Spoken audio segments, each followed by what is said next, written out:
빛과 영혼 사이트 운영자 오루입니다. 이 시간에는 우주평화유지 프로그램 4편 중에서도 4부 지구를 초자연 환경으로 창조하셨던 셋째 날에 대해 말씀드리도록 하겠습니다.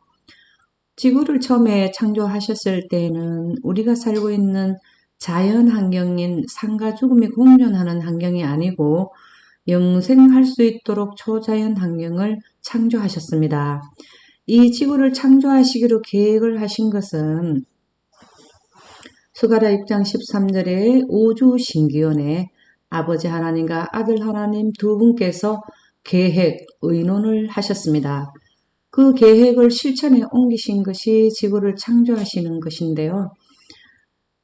오늘은 셋째 날을 말씀을 드리기 이전에 둘째 날의 상황을 조금 더 살펴보도록 하겠습니다. 창세기 1장 6절에 보면 하나님이 가라사대 물 가운데 궁창에 있어 지구 지표면 전체에 물이 있었는데 물과 물 사이에 궁창을 있게 해서 물과 물로 나뉘게 하리라 이렇게 계획을 하시고 실천에 옮기셨어요.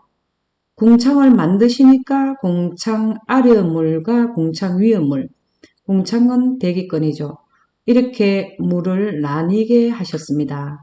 이것을 둘째 날에 물층에 하나님 빛까지 넣으시는 일을 하셨는데 이러한 것을 만드신 것은 바로 하나님께서 하셨다라는 것입니다. 셋째 날은 둘째 날은 천지를 만드셨고 셋째 날은 바다와 만물을 만드시는데 히브리서 3장 4절에 보면 집마다 지은이가 있으니 만물을 지으시는 하나님이시라. 시편 146편 6절에 보면 여호와는 천지와 바다와 그 중에 만물을 지으시며 오늘은 바다와 그 중에 만물을 지으시는 것을 보시게 되겠습니다. 그래서 집도 지은 이가 있듯이 지구를 지으신 분은 하나님이시라는 것을 기록해 두셨습니다.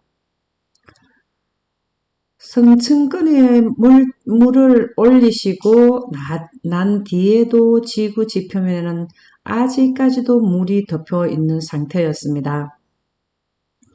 하나님께서는 성층권의 물의 양을 지구 지표면에까지 두셔서 엄청난 양이 있었는데 이 지구 지표면에 덮여 있는 물을 셋째 날에는 한 곳으로 모으는 일을 하셨는데 창세기 1장 9절에서 10절이 그 말씀의 내용이 되겠습니다. 가라사대 천하의 물이 한 곳으로 모이고 묻이 드러나라 하심에 그대로 되니라. 지금 현재 우리가 대륙이 있고 바다가 있는데 지금 형태의 모양하고는 좀 다릅니다.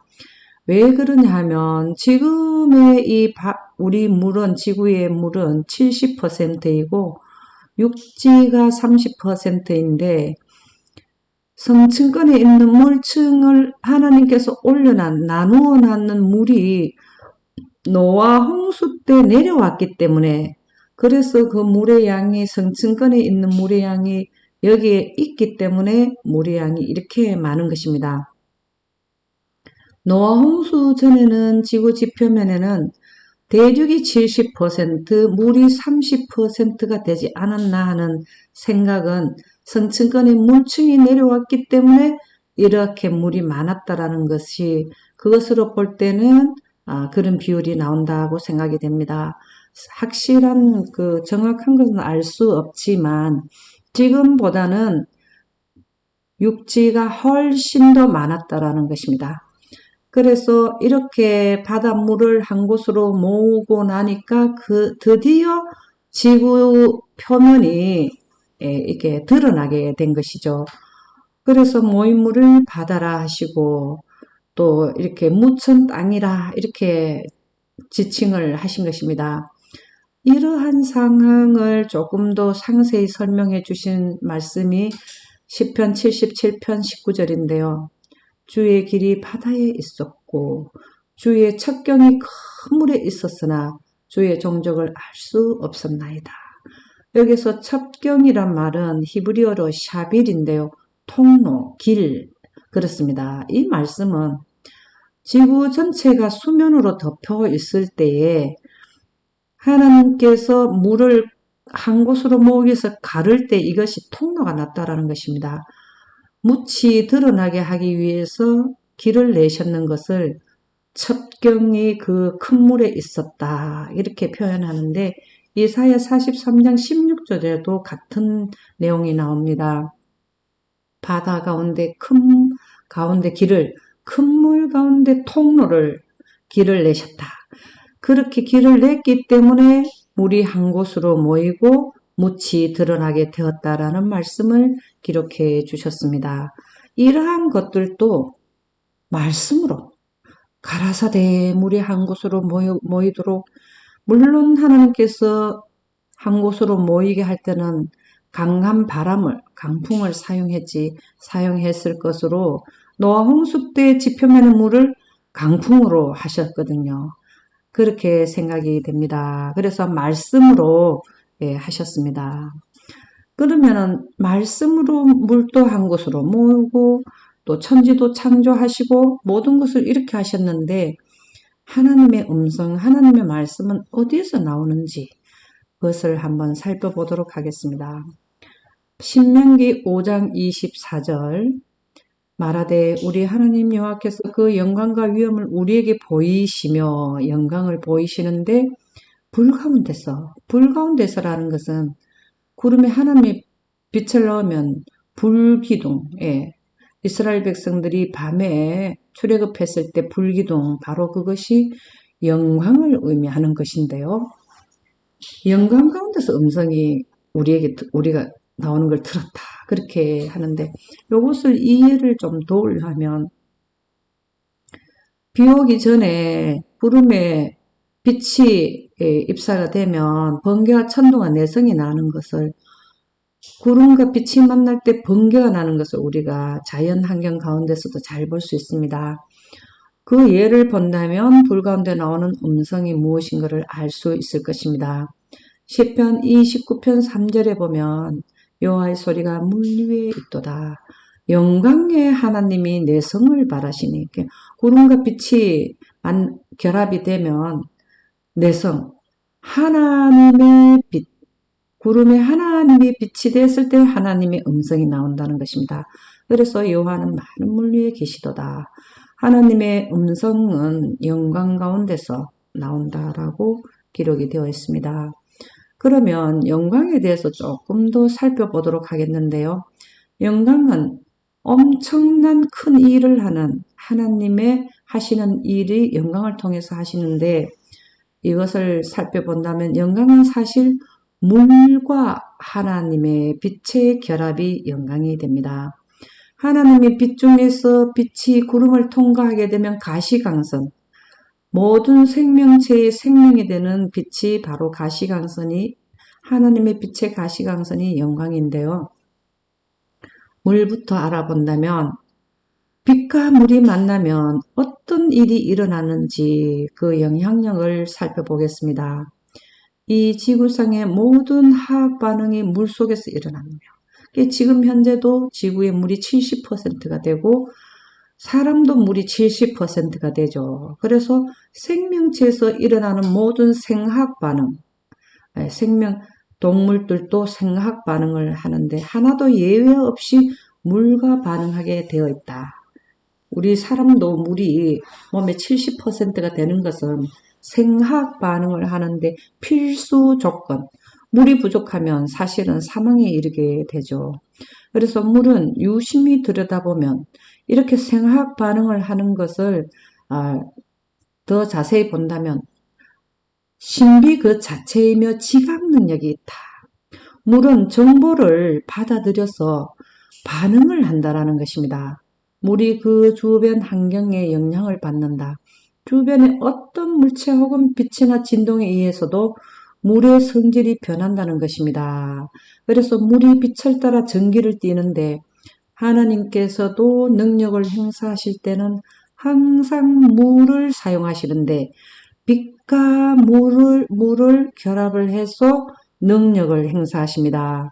영광 가운데서 원소도 생성하시고 말씀이 나와서 사물을 존재케도 하시고 또 이 하나님의 그 영광과 빛은 가려 뽑은 기별 216쪽 그 예언의 신의 말씀에 보면 하나님께서는 우주의 최고 통치자로서 우주를 통치하는 분의 통치권은 바로 빛과 영광입니다.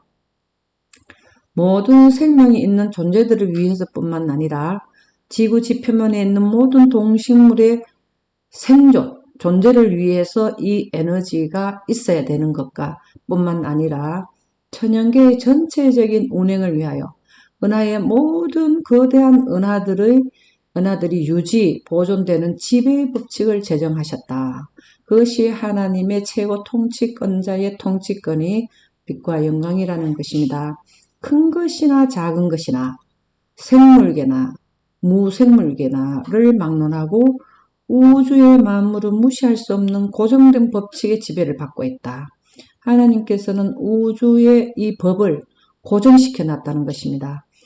성층권에 있는 물층에서 나오는 하나님의 빛으로 인해서 영원에 가는 것인데 이 법은, 빛은 법인데 이 법은 고정되어야 됩니다.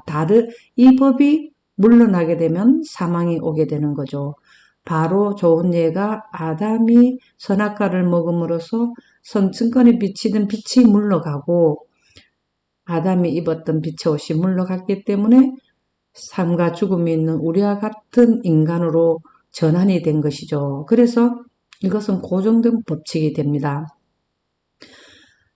하나님의 빛을 물에 둠으로써 창조도 하시는 이 물과 빛은 뗄래야 뗄 수 없는 관계가 되는 것이죠. 그래서 영광은 물과 빛으로 이루어진 것입니다. 하나님의 영광 가운데서 소리가 나오는데 거기에서 하나님이 말씀을 하시면 만물이 종류대로 나타나는 것이 창세기 1장 11절에 나옵니다. 하나님이 땅은 온갖 채소와 씨 맺는 식물과 열매 맺는 과일나무들을 그 종류대로 내어라 하시자 그대로 되었다. 그렇게 나와요. 하나님께서 말씀을 하시니까 각종 종류대로 꽃이 나오고 식물도 각종 식물대로 나오고 나물들도 각종 종류, 전나무, 소나무, 대나무 모든 나무들이 종류대로 나왔습니다. 이렇게 창조를 하시는 것은 말씀에 의해서 하셨는데 정로의 계단 86쪽에 보면 각막한 공간에 자치 없는 궤도를 따라 세세토록 저희 일정한 노선을 운행하는 별로부터 은하로부터 가장 작은 미소한 원자에 이르기까지 천연계의 만물은 조물주의 뜻을 순종한다. 우주에 있는 모든 것은 조물주의 뜻을 순종한다. 고정된 법칙을 지킨다. 라는 말씀이 되겠습니다. 그래서 만물은 하나님의 영광 가운데서 있으라 할 때, 말씀하실 때 종류대로 나타나게 되었습니다. 우리로서는 그게 이해하기가 참 쉽지가 않지만 지금까지 이런 내용들을 연구한 분들이 발표에 의해서 창조를 조금 더 이해할 수 있는 내용을 살펴보도록 하겠습니다. 소리, 하나님의 말씀은 소리죠. 음성, 그것은 진동인데요.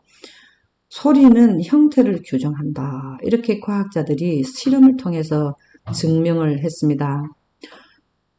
모든 물질은 자신만이 가지고 있는 고유의 진동수를 가지고 있다. 그랬습니다. 불이나 꽃이나 나무나 모든 것은 고유의 진동수를 가지고 있는데요. 이 고유의 진동수는 자기에게 맞는 파장이 들어왔을 때 진동하여서 열적 반응을 일으킨다. 반응을 한다는 것입니다. 그것을 실험을 하셨는데요. 진동자를 붙인 포착한 얇은 철판 위에 소금을 뿌리고 각 주파수대로 소리를 전달했을 때 소금 알갱이들은 주파수의 변화에 따라 마치 갈 길을 알고 있다는 듯이 분주하게 움직입니다.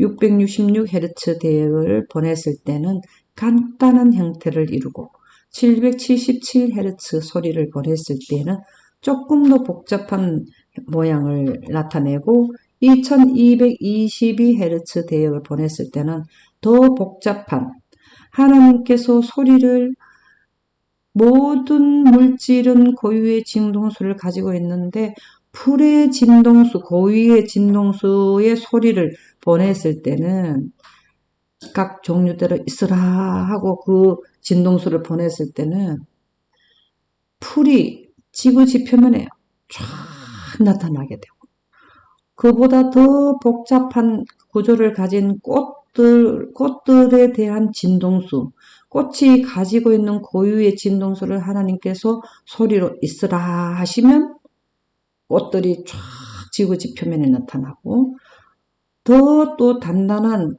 나무의 진동수를 하나님께서 소리를 내시면 나무들이 사물이 되어서 형태장을 이루어서 쫙 지구 지표면에 나타나고 이렇게 해서 마치 자기가 갈 길을 알고 있다는 뜻이 분주하게 움직인다라는 것은 그 헤르츠 대역으로 보냈을 때에 다 이렇게 나타나게 되었다는 것입니다. 그래서 주파수가 형태를 규정한다는 것인데요. 이런 원리를 이해를 하시면 창조에 대해서 이해가 빠를 것입니다. 한 가지 더 말씀을 드리면은요. 사실은 소리와 빛깔은 같다라는 것입니다. 수많은 과학자들이 소리와 빛깔의 관계를 찾아내려고 애를 썼는데 소리와 색깔은 모두 파장을 가지고 있다는 공통점이 호기심을 자극한 것이죠. 빨간색은 650나노미터, 파랑은 434, 초록은 516나노미터의 파장을 가지고 있고 그 다음에 가장 기본적인 조화롭게 들리는 1도 화음인 도미솔 같은 이 도미솔은 261Hz, 미는 329Hz, 솔은 391Hz의 대역을 가지고 있다는 것입니다. 그래서 모두 파장을 가지고 있는데요. 이 공통점이, 다 파장을 가지고 있는 공통점이 그들이 연구를 하게 된 호기심을 자극을 했다라는 것인데요. 도미솔과 빨강, 초록, 파랑의 파장의 비율은 신기하게도 꼭 일치하답니다. 이러한 사실을 바탕으로 이렇게 공식에 대입을 하게 되면 이 세상 모든 소리가 그에 대응하는 색깔로 표현됩니다. 이것을 색깔로 표현을 한 것인데요. 새소리, 바람소리, 물소리를 공식에 대입을 해서 색깔로 나타내 보니까 이렇게 아름다운 색으로 나오게 됐습니다. 그래서 도미솔과 같은 빨강, 초록, 파랑의 파장 비율 결국 소리와 빛깔은 같은 존재라는 것을 얘기하고 있다라는 것입니다. 그래서 하나님께서도 소리, 음성으로 있으라 했는데 풀이 나타나고 보니까 초록색으로 나타난 거예요. 색으로 나타난 것이죠. 그 다음에 꽃도 종류대로 있으라 하고 소리를 했는데 빨간색, 보라색, 노란색 색깔로 나타난 것이죠. 모든 사물들이 소리가 색깔로 나타나는 것이 바로 사물입니다. 하나님께서 창조하신 원리를 이렇게 살펴보았는데요.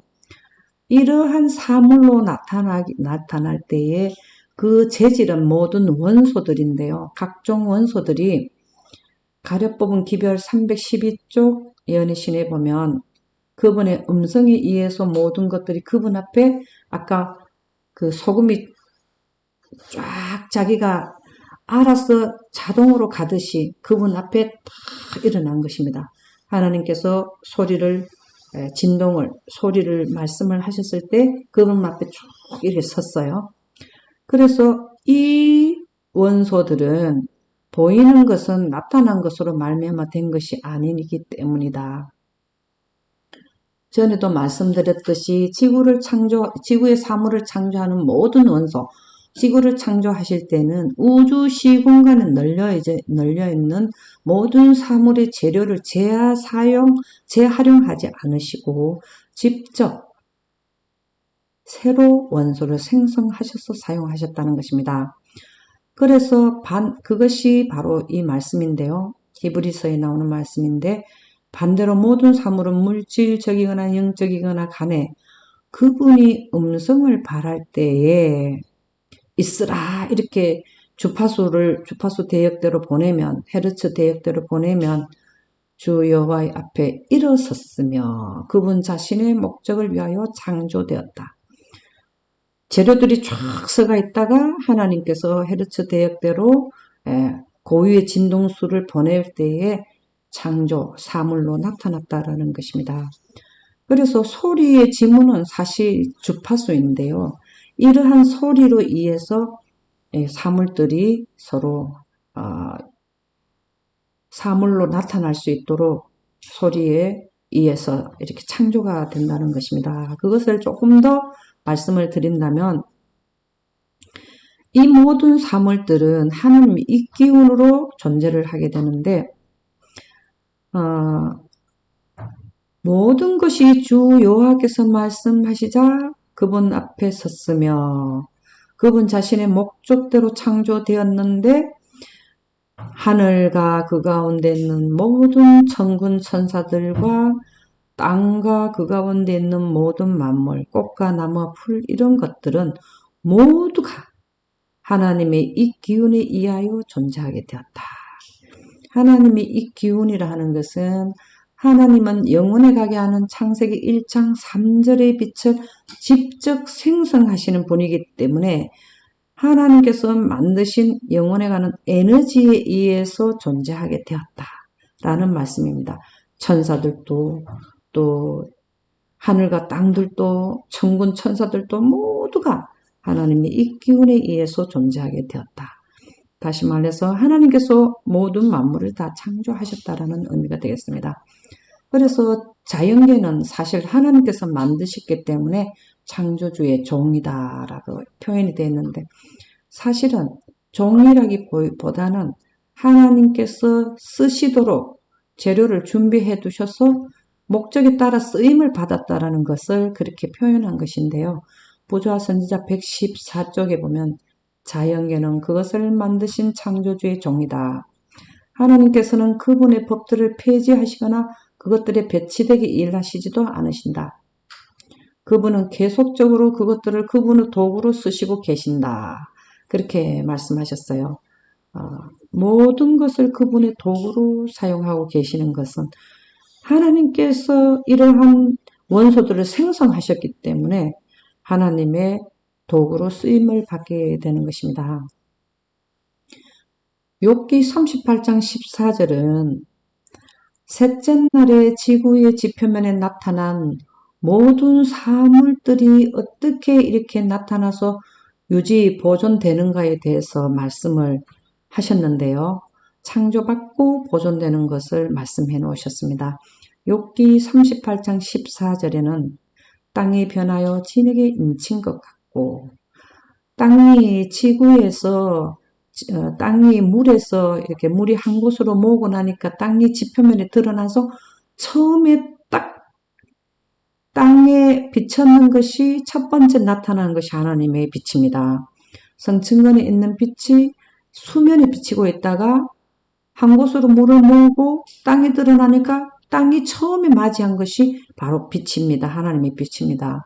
그래서 땅이 변화하여라는 것은 자연환경에서 초자연환경, 영혼에 가게 하려면 하나님의 빛이 있을 때 그것이 변화함을 받는 건데 우리 인류가 이 사람이 만든 옷을 입고 있다가 예수님이 오시면 영광 가운데서 하나님의 빛의 옷으로 갈아입히는 것을 순식간에 호련히 변화한다. 그렇게 표현하는데 지구도 이 말씀은 하나님의 빛을 받았다. 광합성했다라는 의미가 되겠습니다. 그래서 진흙에 인친 것 같고 흙에 묻혀다가 하나님의 빛이 비친 것을 인쳤다. 그렇게 표현한 것은 성층권에 있는 빛이 지구 지표면에 비치게 되었다. 표면에 비치게 되었다. 그렇게 했을 때 만물이 옷같이 나타났다. 이렇게 하나님께서 땅을 물에서 드러나게 하시고 이스라엘의 각종 나무와 초목과 모든 꽃들이 종류별로 나타났는데 나타나도 공기와 빛이 없으면은 계속 유지 보존될 수가 없는데 지구의 식물과 모든 이 식물들이 계속 살아갈 수 있는 조건을 먼저 공기와 물을 두셨어요. 그래서 만물이 똑같이 나타나서 그대로 유지가 되었다라는 것은 창조를 하는 원리, 창조를 하신 과정을 기록해 두신 것입니다. 그런데 이 지구에는 옷이 바로 꽃과 나무와 풀이라는 것입니다. 부자 선지자 48쪽에도 보면 땅을 옷 입힌 아름다운 하나님의 옷 입힌 아름다움은 하나님의 사랑의 증거이다. 하나님께서 지구 지표면에 땅에다가 이렇게 옷을 입힌 것은 하나님의 사랑에 의해서 증거라는 것입니다. 왜냐하면 사람이 창조되었을 때 그 아름다움으로 행복하게 하기 위하여 인류를 위해서 사랑으로 만드신 것이라는 것이죠. 그래서 지구는 피부는 흙이고 옷은 풀과 꽃과 나무고 그럼 뼈대는 뭐냐? 부자 선지자 44쪽에 보면 지구의 뼈대가 되는 날카롭고 거친 바위의 끝들은 비옥한 땅 아래 묻혔으며 그랬습니다. 여기에 보면 지구 지표면에 여기에는 이제 꽃들이 있고 지금 이 모양하고는 좀 창세 당시에는 틀리죠. 내핵과 외핵이 있고 멘틀과 지각판이 있는데 이것은 재질이 바위의 재질입니다. 그런데 이 바위들이 지금 현재는 지표면에 나와 있지만 그때 당시에는 비옥한 땅 아래 묻혀 있었다 그랬습니다.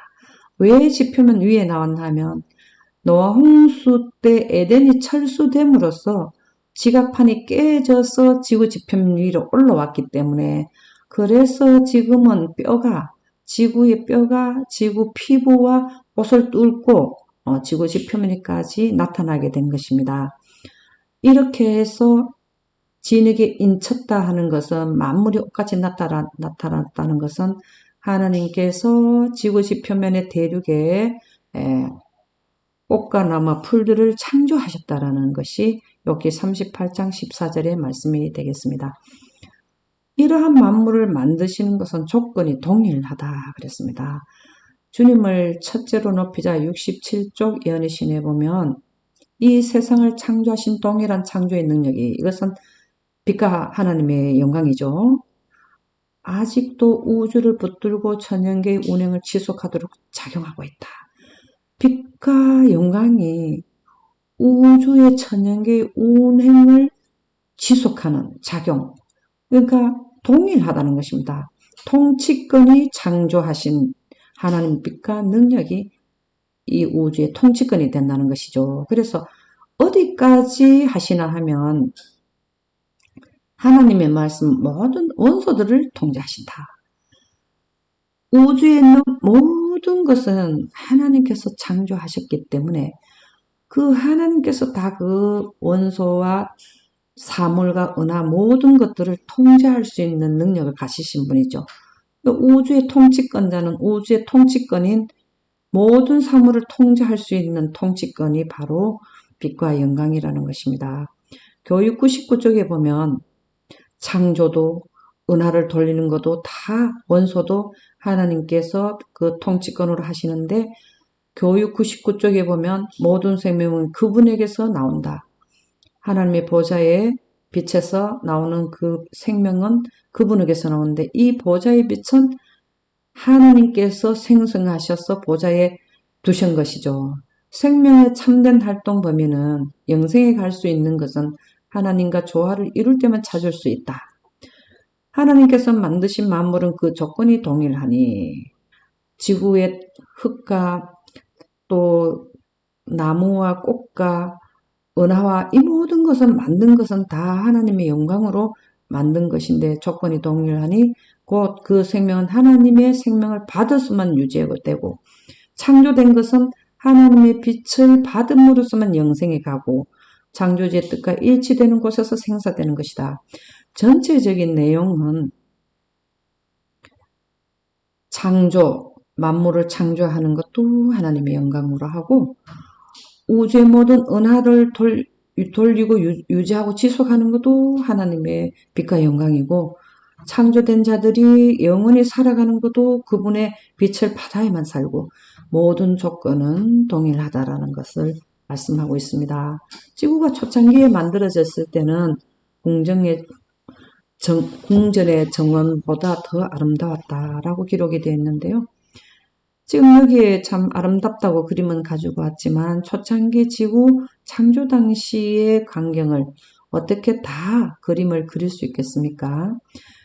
부자선지자 44쪽의 예언의 신에 보면 창조지 손으로 창조됐을 당시의 지구는 아주 아름답다 그랬습니다. 여기저기에 맑은 강과 아름다운 호수가 있었고 모든 풍경은 가장 잘 장식된 궁전의 정원보다 훨씬 더 아름다웠다 그랬습니다. 이렇게 지구 전체를 창조하셨는데 그 모습을 기록한 성경 구절에 보면 영광으로 창조된 사물이 너무 아름답다고 시편 기자는 기록을 했습니다. 백사편 24절에 보면 여호와여 주의 하신 일이 어찌 그리 많은지요. 하늘 뜻도 만드시고 지구도 만드시고 지구의 기초도 만드시고 바닷물도 너무나 많이 만드시고 또 옮겨 놓으시고 또 지구 지표면에 모든 또 꽃과 나무와 이렇게 해서 지구로 옷을 입히시고 주의 부요가 땅에 가득하니다. 지구 지표면에 하나님이 하신 일이 가득하다. 시편 8편 1절에도 여호와 우리 주여 주의 이름이 온 땅에 어찌 그리 아름다운지요. 주의 이름은 하나님께서 직접 생성하시는 하나님의 빛이 하나님의 영광이 하나님의 이름이고 품성이 되겠습니다. 주의 영광을 하늘 위에 궁창 위에 하나님께서 물층에 빛을 넣어서 영광이 하늘 위에 궁창 위에 여기에 두셨기 때문에 온 세계가 전체가 하나님의 이름이 온 땅에 다 기록이 되어 있다는 것입니다. 시편 19편 1절에도 보면 하늘이 하나님의 영광을 선포하고 성층권에서 영광을 막 선포하니까 이 궁창의 공기가 하나님의 빛을 산란시켜서 지구 지표면의 모든 꽃들을 유지 보존하게 하는 계속해서 유지할 수 있는 일을 하는 것은 바로 하나님의 영광으로 인해서 하게 되었다라는 내용이 되겠습니다. 사람이 창조되기 전에 지구의 모습을 본다면 경작할 사람이 없었으므로 들에는 아직 초목이 없었고 밭에는 채소가 아직 없었다. 이 말씀은 사람이 없기 때문에 사람에 의해서 경작되지를 않았다라는 지구의 모습을 말씀해 주셨습니다. 지구 전체를 만드신 것은 사람을 거처하게 하기 위해서 지금까지 하나님께서 지혜로 지구를 창조하시고 하늘을 만드셨는데 이제는 에덴을 창조하셨습니다. 왜 에덴을 창설하셨나 하면 창세기 2장 8절에 보면 여호와 하나님이 동방 에덴의 동산을 창설하시고 사람을 거기에 두게 하기 위해서 이제 하나님의 참된 목적은 사람이 살 수 있는 모든 환경을 먼저 구성하시는 과정을 지금 살펴보았는데요. 아담과 하하가 살 집은 부조와 선지자 47쪽 예언의 신에는 이렇게 기록하고 있습니다. 에덴은 지상에서 꽃같이 하려 했다. 이 지구 전체도 모든 궁전의 어떤 궁전의 정원보다도 아름다웠는데 그보다도 더 아름답도록 아담과 하하가 살 거처는 단장을 또 새롭게 하셨다라는 것입니다. 에덴 동산을 주변으로 해서 4대 강의 발원지가 되었는데요. 창세기 2장 10절에서 14절에 보면 강이 에덴에서 발원하여 에덴 동산부터 먼저 물을 공급하고 거기서부터 갈라져서 네 근원이 나왔는데 그 네 근원의 첫째 강은 비송강이고 둘째 강은 기혼이고 세 번째 강은 히데겔이며 네 번째는 유브라데 강인데 지금 현재 이 세 강의 지류는 알 수가 없는 것은 노아 홍수 때 흔적이 사라졌기 때문에 그렇습니다. 유브라데 강만 지금 현재 남아가 있는데요. 하나님께서 에덴을 창설하신 것은 아담과 하와의 거처를 만드셨는데 이것은 우리로 말하면 집입니다. 가정이고 또 한 가지 의미는 학교가 되겠습니다. 그 내용을 교육 20쪽에 보면 이 세상의 시작과 함께 세워진 교육 제도는 그 후에 모든 시대를 통해 인류의 교육을 위한 모형이 되어야 했다. 그 원칙을 실제로 보여주는 하나의 시범학교가 에덴은 시범학교입니다. 이 에덴이 시범학교는 우리도 인류도 보면은 학교가 시범학교가 있는데요. 우리 조상의 보금자리였던 에덴에 설립되었다. 에덴은 교실이었고 천연계는 교과서였다. 창조주께서 친히 교사가 되셨으며 인류의 시조는 학생이 되었다. 그래서 에덴 동산은 교실이고 천연계라 하는 것은 지구 전체에 만드신 모든 사물들을 천연계인데요. 그리고 우주 공간에 있는 은하들 모든 것은 교과서였다. 그래서 에덴의 학교에서 하나님께 창조주께서 친히 교사가 되어서 창조의 원리와 또 우주의 은하가 운행되는 그 관계 이러한 것들을 교육을 받았습니다. 그래서 이 에덴 동산은 가정이자 학교가 되었는데요. 이러한 것은 모델하우스입니다. 부조화 선지자 43쪽 예언의 신에 보면 우리 첫조 시조들의 가정은 장차 온 땅을 채우게 될 그들의 자녀들의 가정을 위한 하나의 모범이 될 것이다. 모델하우스가 된 것입니다. 하나님께서 손수 아름답게 장식하신 그 가정은 호화찬란한 궁전은 아니었지만 모든 식물들로 인해서 나무와 꽃들로 이루어졌습니다. 교육 22쪽에도 또 설명을 해 주셨는데요. 에덴 동산은 하나님께서 지구 전체가 어떻게 되기를 원하시는지 보여주는 모본, 모델하우스가 된 것입니다. 모델하우스도 되고 또 시범학교도 되고 그래서 그분의 목적은 사람들의 수가 늘어남에 따라 세우게 될 다른 가정, 수가 늘어나면 에덴과 같은 또 다른 가정과 학교도 당신께서 주셨던 것과 같은 것이 되게 하는 것이었다. 에덴 동산은 처음에는 하나였지만 사람의 수가 늘어남에 따라서 가정과 학교 이렇게 해서 지구 전체를 덮게 되면 그제서야 이제 에덴을 더 이상 만들지 않는 창세기 1장 28절에 보면 하나님이 그들에게 복을 주시며 그들에게 이르시되 생육하고 번성하여 땅에 충만하라. 지구 전체에 충만하게 되면 이제는 더 이상 에덴을 창설하지 않는다는 것입니다.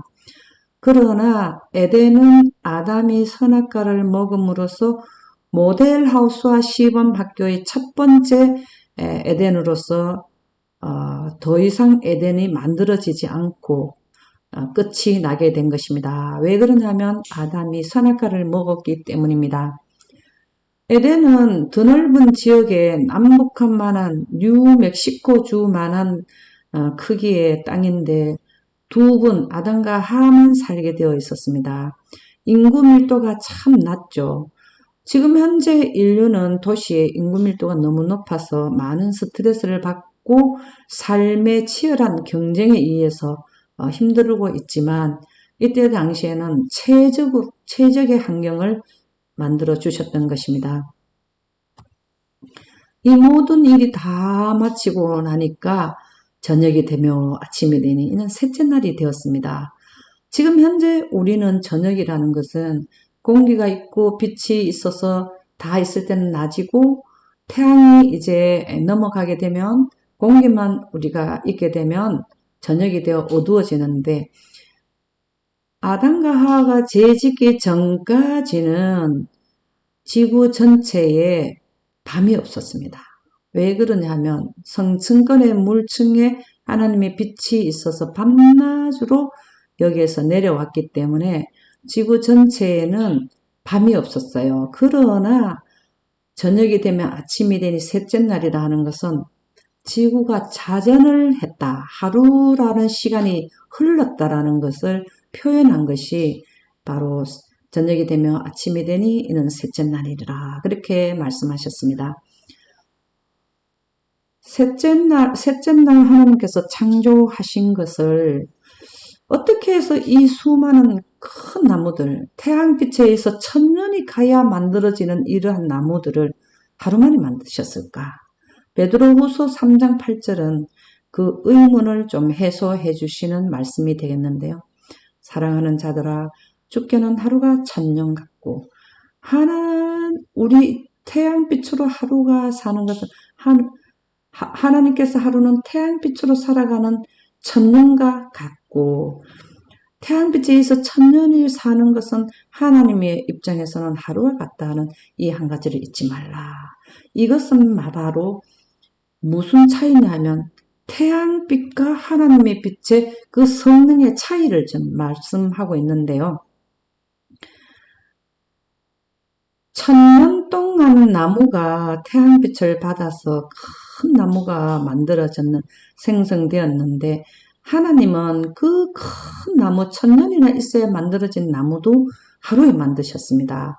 그것은 바로 왜 그렇게 되었느냐는 하나님의 빛으로 해서 그렇게 되었다라는 것입니다. 그래서 고린도후서 3장 11절에도 보면 길이 있을 것은 길이 세세토록 있게 되는 것은 영생이죠. 그것은 영광 가운데 그렇게 된다. 그렇게 말씀해 주셨어요. 이것은 영원한 복된 소식입니다. 영원히 살 수 있는 소식은 바로 영광 가운데 있다라는 것입니다. 이러한 영원한 복음인 영광 기별은 여러 나라와 족속과 방언과 백성에게 전해야 되는 백성들 모두가 지구의 모든 인류가 이것을 알게 되어야 한다는 말씀을 기록하신 것이 계시록 14장 6절에 나오는 것입니다. 그래서 영원한 복음은 모든 생명체가 영원히 갈 수 있는 것은 영광으로 하는데 이 영광은 셋째 날 창조하시는 것이 영광에 의해서 창조되었는데 모든 조건은 동일합니다. 창조된 생명체가 영생에 가는 것도 영광 가운데고 새로 창조될 때도 영광 가운데 사고 온 우주를 통치하는 것도 다 빛과 하나님의 영광으로 한다라는 것이 말씀을 드렸습니다. 그래서 셋째 날 창조도 하나님의 영광 가운데서 창조했다라는 것을 말씀드렸는데요. 다음 시간에는 초자연 지구 환경을 창조하시는 데 있어서 넷째 날에 대하여 말씀을 드리도록 하겠습니다. 이것으로 마치도록 하겠습니다. 감사합니다.